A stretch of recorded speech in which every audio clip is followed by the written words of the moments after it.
Très honorée qu'elle nous rende visite ici à Tunis à l'occasion de l'inauguration de la très belle exposition Salammbô de Flaubert à Carthage. Je pense qu'un certain nombre d'entre vous ont pu participer au vernissage hier et découvrir cette remarquable exposition qui nous conduit jusqu'au pan punique de l'histoire antique, qui est très très bien valorisé dans cette troisième étape de cette exposition, que je vous encourage vraiment à découvrir si vous ne l'avez pas vue hier, et même à aller revoir, parce qu'elle est vraiment très, très riche, et je crois nous permet de mieux cerner la richesse que représente le pan punique de cette histoire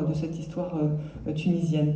Donc pour ce matin, ce que je vous propose de faire, c'est on va d'abord dire quelques mots d'introduction, et puis ensuite il y aura des questions-réponses pour la présidente de l'Institut français. Peut-être quelques chiffres, j'en profite, sur notre coopération culturelle avec la Tunisie, coopération culturelle qui est une dimension très importante de notre partenariat avec la Tunisie. Quelques chiffres, c'est 3,5 millions d'euros par an, donc c'est considérable.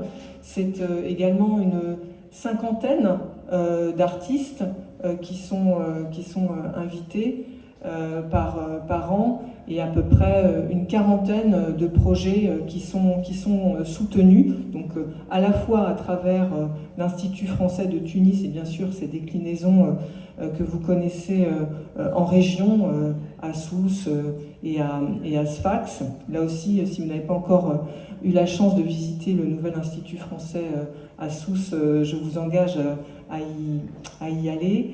Et puis à travers aussi des FEF, ce qu'on appelle des fonds équipe France, qui sont aussi des initiatives soutenues par l'Institut français, dont Madame Nguyen Bin pourra vous parler.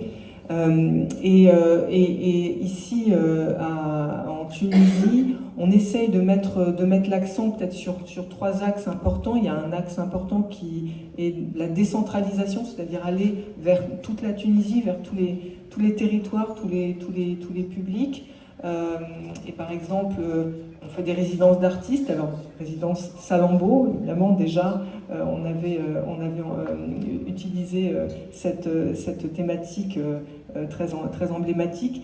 Et cette villa Salammbô qui était ici, maintenant se délocalise à Sousse, et voilà, va nous permettre de faire connaître les régions tunisiennes aux artistes en résidence.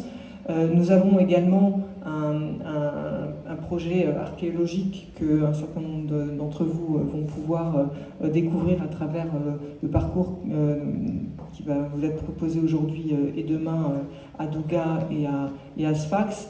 Un gros projet autour du site archéologique de Tina, juste au sud de Sfax, mais on a aussi des missions archéologiques tuniso-françaises dans un certain nombre d'autres grands sites emblématiques, dont Douga, que j'évoquais à l'instant.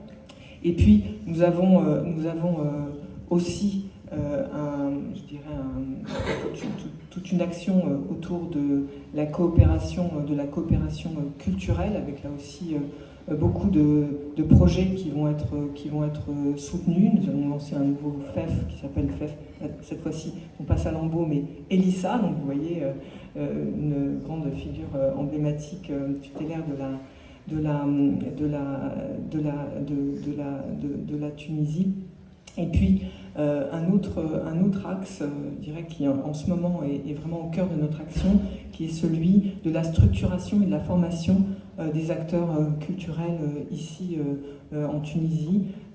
C'est ce qu'on a mis sous l'emblème du FEF Massari, donc voilà, ma trajectoire, et qui permet en synergie avec les acteurs culturels ici, dans des domaines très divers, que ce soit le livre, que ce soit la danse, que ce soit la photographie, que ce soit voilà, les différentes facettes de la culture, d'apporter les outils, les formations dont les créateurs, les créatrices ont besoin.